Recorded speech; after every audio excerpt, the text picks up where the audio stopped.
Recall that two circles are congruent if they have the same radii. Prove that equal chords of a congruent circle subtend equal angles at their centers. ఏం లేదమ్మా, two circles ఏవైతే ఉన్నాయో ఆ two circles కాంగ్రుయెంట్ అయితే అని చెప్పారు. Two circles కాంగ్రుయెంట్ గా ఉంటాయి. టూ సర్కిల్స్ కాంగ్రుయెంట్ అయితే కనుక వాటి కూడా ఏముంటుంది కనుక సేమ్ రేడియం ఉంటుంది, సేమ్ రేడియం ఉంటుంది అని చెప్పి చెప్తున్నాడు. రేడి అంటే ఏంటి అని చెప్పేసి మీకు ఒకసారి చెప్తా. ఇప్పుడు రేడి అంటే ఏంటి, టూ సర్కిల్స్ కాంగ్రుయెంట్ అయినప్పుడు, ఫర్ ఎగ్జాంపుల్ టూ ట్రయాంగిల్స్ కాంగ్రుయెంట్ అయినప్పుడు వాటి సైడ్స్ గానీ తర్వాత యాంగిల్స్ గానీ ఈక్వల్ అవుతాయి. అట్లాగే టూ సర్కిల్స్ కాంగ్రుయెంట్ అన్నప్పుడు, ఫర్ ఎగ్జాంపుల్ టూ సర్కిల్స్ కాంగ్రుయెంట్ అన్నాడు, మీరు ఏం చేసుకున్నా, ఇప్పుడు దీని యొక్క రేడియస్ మొత్తము 4 సెంటీమీటర్స్ తీసుకున్నా. దీని యొక్క రేడియస్ 4 సెంటీమీటర్స్ ఉంటే దీని యొక్క రేడియస్ ఎంత ఉంటుంది, 4 సెంటీమీటర్ కదా. కాబట్టి రెండు ఏమైతాయి, ఇవి కాంగ్రుయెంట్. అది మనం ఏం ప్రూవ్ చేయాలంటే కనుక of congruent circles subtend equal angles at the centers. Angles అనేది దాని యొక్క సెంటర్స్ లో సబ్స్టెండ్ అవుతాయి లేదా అని చెప్పేసి చెప్పండి అని చెప్పి చెప్తాను. అర్థమవుతుందా? సో మనం ఏం చేసుకోవాలంటే ఫస్ట్ టూ కాంగ్రుయెంట్ ట్రయాంగిల్స్ ని తీసుకోవాలి. కాంగ్రుయెంట్ సర్కిల్స్ ని తీసుకోవాలంటే కనుక ఫర్ ఎగ్జాంపుల్ ఇది 4 సెంటీమీటర్స్ పెట్టి ఇది ఎంత పెట్టాలి, 4 సెంటీమీటర్స్ పెట్టాలి. ఎక్కడ మీరు చేస్తాం, ఎక్కడ సబ్స్టెండ్ అవుతాయి అంటే ఇంకా ఓ అనే పాయింట్ దగ్గర సబ్స్టెండ్ అవుతాయి అనమాట. దీనికి ఓ అని పేరు పెడతాం. దీనికి ఏమని పేరు పెడతాం, ఓ డాష్ అని పేరు పెడతాం. దీనికి ఏమని పేరు పెడతాం, ఓ డాష్ అని పేరు పెడతాం. నెక్స్ట్ రేడి అన్నాడు, గుర్తుపెట్టుకోండి. రేడియస్ కి ప్లూరల్ ఫామ్ ఏంటి అంటే కనుక రేడి. రేడియస్ అంటే ఒకటే లైను, రేడి అంటే 2 లైన్స్. ఎట్లా వస్తాయి 2 లైన్స్ అని ఒకసారి చూడండి.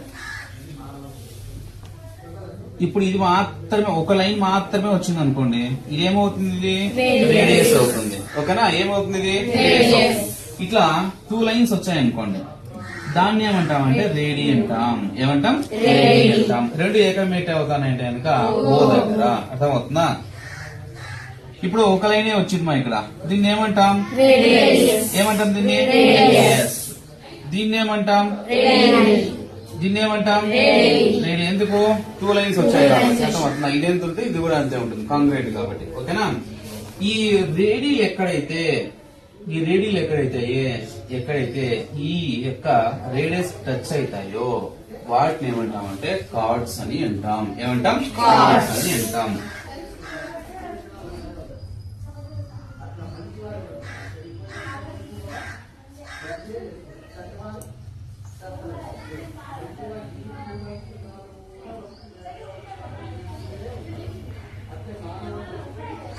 ఈ కార్డ్స్ కి పేర్లు పెడదాం. ఏమని, ఏ అని, బి అని.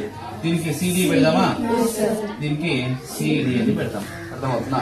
ఇప్పుడు మనం ఏం ప్రూవ్ చేయాలంటే కనుక ఈ ఏబి అనేది సిడికి ఈక్వల్ అని ప్రూవ్ చేయాలి. మనం ఏమని ప్రూవ్ చేయాలా, సిడికి ఈక్వల్, ఏబి అనేది సిడికి ఈక్వల్ అని చెప్పి ప్రూవ్ చేయమన్నాడు. అర్థమవుతుందా? ఇదేమో ఓ, ఇదేమో ఓ డాష్. అర్థమవుతుందా? సో కాబట్టి in triangle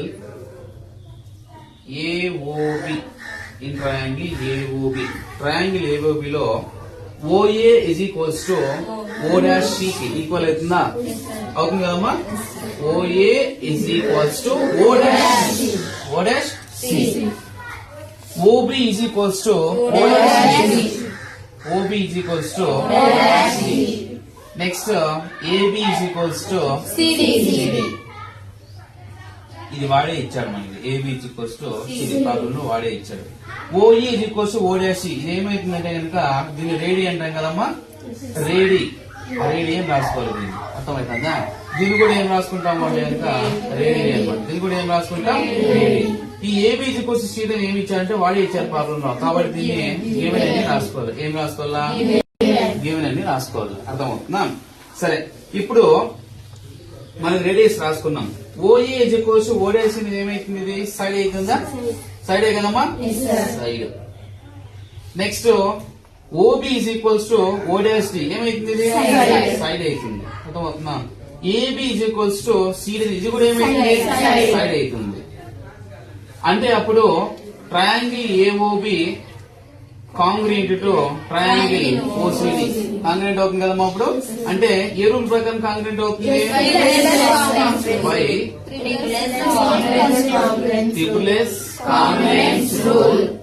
కాంగ్రుయెన్స్ rule. Triangle AOB triangle AOB congruent to triangle oh dash CD కాంగ్రుయెంట్ అవుతుంది. ఓకేనా. మరి రెండు ఈక్వల్ అని చెప్పి ఏబి ఈక్వల్స్ సిడి ఈక్వల్ అని చెప్పి చెప్పాడు. అంటే ఇక్కడ సైడ్స్ ఈక్వల్ అయినా లేదా అని చెప్పండి అని చెప్పి అడిగాడు. ఇప్పుడు సైడ్స్ ఈక్వల్ అయినాయి అంటే యాంగిల్స్ ఈక్వల్ అవుతాయి, యాంగిల్స్ ఈక్వల్ అయినా సైడ్స్ ఈక్వల్ అవుతాయి. కాబట్టి దీన్ని ఏమని చెప్పొచ్చు, AB equals to CD by CB. That is the answer. అర్థమైంది అనుకుంటా. ఓకేమా.